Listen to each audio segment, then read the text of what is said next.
What is up and welcome, ladies and gentlemen, to another edition of Worth a Watch with me, Anthony Flores. I'm very happy you all enjoyed my entire DC Blu-ray, or entire DC collection, I should say it that way. I'm very happy you all enjoyed my entire DC collection. It's very humbling to me. I don't upload nowhere near as frequently as a lot of people do out there, but the fact that so many of you viewed it, thank you. I'm going to be overviewing my entire Marvel collection, and it's nowhere near as extravagant as my DC collection, but I assure you, I may not have the quantity, but there's definitely some good quality here, and I'm going to go over every single movie I got. I don't have any television series, unfortunately, and it's just kind of a bummer. Marvel does amazing films, but their track record with, like, TV series and animated movies as of late has not been the greatest. Deadpool, it's definitely better than it should have been. Ryan Reynolds was definitely meant to be Deadpool after a botched Green Lantern movie, and several years later he got this off the ground. It's definitely one of those movies that deserved to, it definitely deserved success, and it was just a simple movie, a hero origin, and definitely one of the most humorous and over-the-top movies in recent memory, and I enjoyed it quite a bit. Now, this movie was humorous, but in a very unintentional way, and that is Ghost Rider: Spirit of Vengeance. This is the 3D edition with the slipcover. Love this slipcover, and Nicolas Cage, he truly thinks he can have his head completely engulfed in fire and flame. But that's the Cage! I have X-Men First Class, the Target exclusive edition with a variant slipcover, and it actually, I think, was the only edition that had the combo pack of Blu-ray, DVD, and digital copy. So a very awesome slipcover, and a great attempt from Matthew Vaughn to just took a swing at it, a prequel series to the X-Men franchise, and then it eventually brought Bryan Singer back, and then he kind of should have just stayed away for another while because X-Men Apocalypse was mediocre. Blech, if you ask me. But anyways, Matthew Vaughn did a great job with that movie. It was a good revamp, soft reboot, I guess. But X2, man, X2. I love this cover. I love Nightcrawler. Alan Cumming was great. Brian Cox was also great as a Stryker.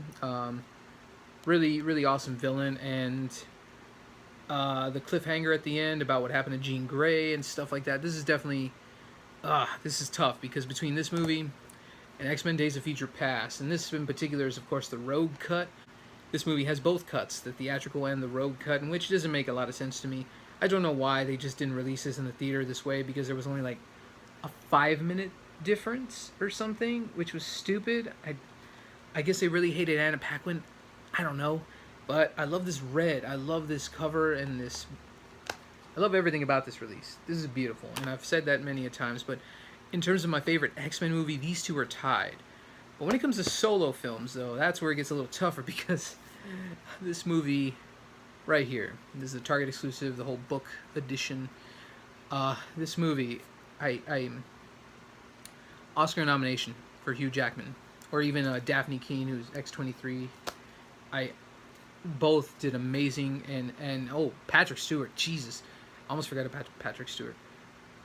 This movie is so hauntingly beautiful. It's tragic. It's badass. It's action-packed, and it's one of those movies I sadly can't revisit very often, because I love to watch comedy. I'm a big fan of comedy, and I enjoy superhero movies, as you can clearly tell, but I feel that I can't watch over like really heavy stuff all the time. I love that stuff.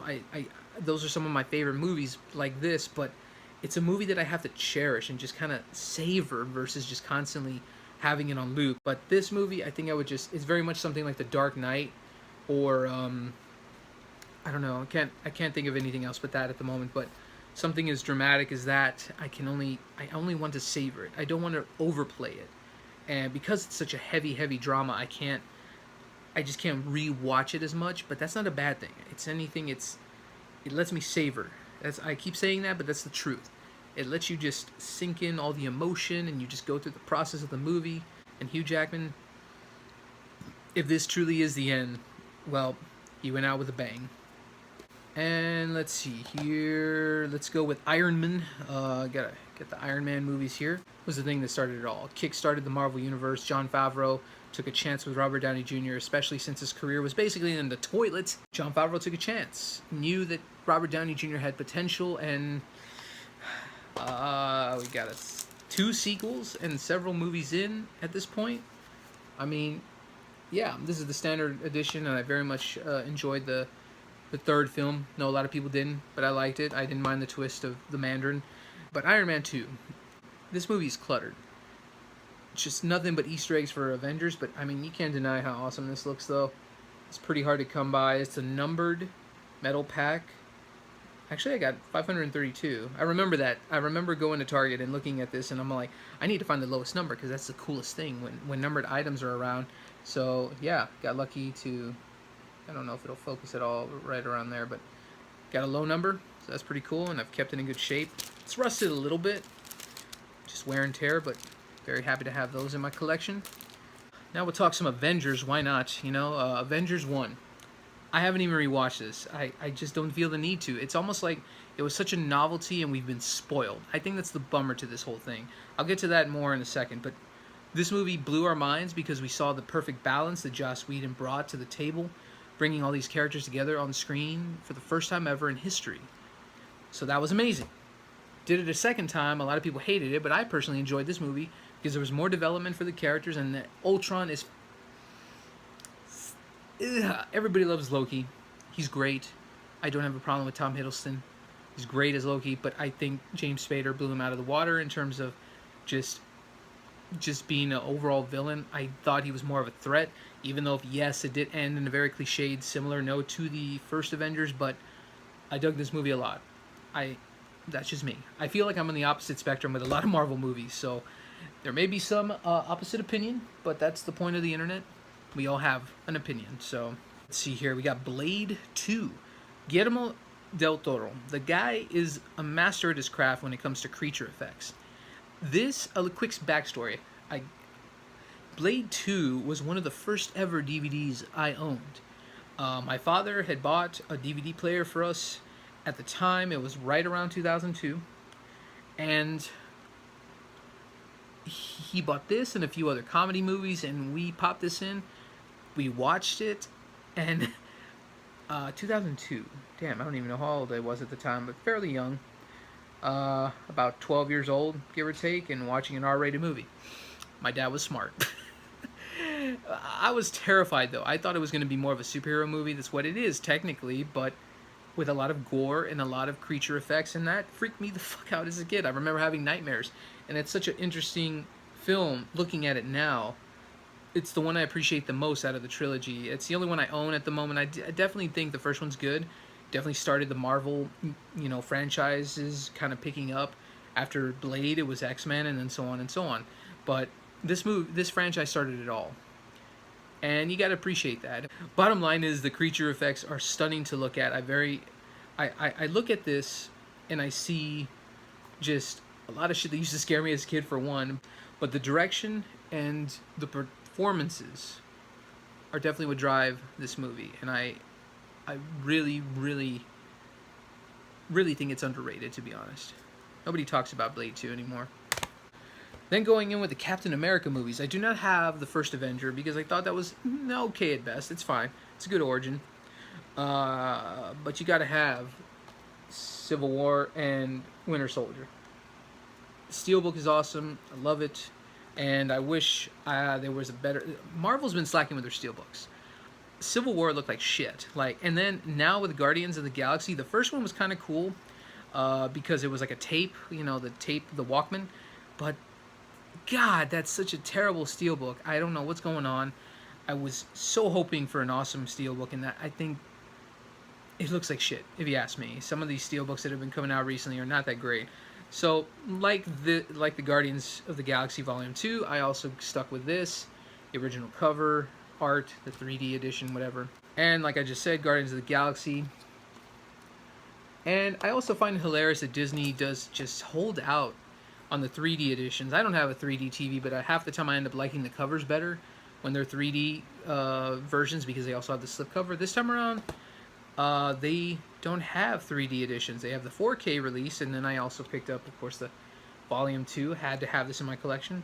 I enjoyed this movie more than the first. I know that's an unpopular opinion as well, but some people found it to be repetitive. But you know what? While it is a bit repetitive and very similar to the first, I think this was done better because we already got to know the characters, and I think it's definitely more than just a rehash of the first film's plot. It's definitely got more of the conflicts and more character development, and a character actually dies. I won't say who, but someone actually does die versus everyone that thinks they're going to die, but then they got brought back like 10 times over. This movie actually had emotional stakes, and that's what's needed sometimes in some of these superhero action flicks. So, Guardians of the Galaxy Volume 2, definitely one of the best of 2017, hands down. This is it, ladies and gentlemen. Like I said, short and sweet here. Just a very small collection, but Spider-Man, I think, is the one that stuck with me and is near and dear to my heart. Out of all these Marvel films that have come out in the last 10 years, and a little bit further than that, of course, but Spider-Man was my first ever, if I can recall this correctly, my first ever midnight movie experience. I was blown away. I remember trying to stay awake. You know, I'm 12 years old at the time, give or take. And I remember my dad calling my mom saying, "Hey, honey, can I take the kids to see this late movie? I know, it's really late, but they want to see it so bad, and we missed the earlier showing." But it was just one of those things where they had the midnight shows and like the 10 o'clock shows or something. It was when they were barely first starting midnight and late night premieres. And yeah, my mom said, yeah, it was Spider-Man. It was great. I have such a happy memory with this movie. And then Spider-Man 2 came along. It was even more epic and fantastic. Spider-Man 3 murked it up a bit, but that's definitely not the entirety of Sam Raimi's fault there. It's definitely more Sony, because this is their first initial mucking up of things, if you will. They really just don't know how to just keep their hands to themselves and let directors and producers and writers do their shit, you know? I could talk about these movies endlessly, whether it's Tobey Maguire's performance, Kirsten Dunst, J.K. motherfucking Simmons as J. Jonah Jameson, one of the highlights of this franchise, and anything from the Bruce Campbell cameos to just the fantastic visual effects. In 2002, my mind was blown, and Spider-Man and Batman are arguably in terms of Marvel and DC, Batman is hands down my favorite, and Spider-Man has always been my favorite superhero. Iron Man's definitely been a close second because, of course, he's more current, but Spider-Man is so near and dear to my heart, and I love these movies. That's all I can say. As a film fan, these movies will forever be the initial stamp of approval when it comes to Spider-Man. I look at Spider-Man movies and I'm like, okay, Amazing Spider-Man, that was shit. Amazing Spider-Man 2, is that a movie? I don't know. I don't think it was. And Spider-Man Homecoming, I didn't get to talk about that movie, but talking about it now, it's okay. It's a fun movie. It's entertaining. It's definitely got the Marvel Iron Man-ish things about it. But that's the bummer to it. It's just kind of shoved and mixed in with the Marvel stuff again. Guardians of the Galaxy I love so much more than most of these movies because it feels like it's truly out in its own universe, literally. And that's what I love about this, is that even though it's technically part of the Marvel universe, it's doing its own thing way over here. Marvel always, a lot of the Marvel stuff is always interlocked all the time, and I think that's what sucks, is that it's just another okay run-of-the-mill Marvel movie, and that was the bummer of Spider-Man Homecoming to me. But in terms of Spider-Man standards, I look to these movies. And that'll do it. Ladies and gentlemen, thank you all for staying tuned in, staying subscribed, and following me on all things social media. And if you haven't, feel free to do so. A quick annotation right here for my personal Twitter and Instagram and so much more, and the links in the description below. Don't forget to like, subscribe, and all that other good stuff in between. So until next time, ladies and gentlemen, I am Anthony Flores with Worth a Watch, and keep going to the movies.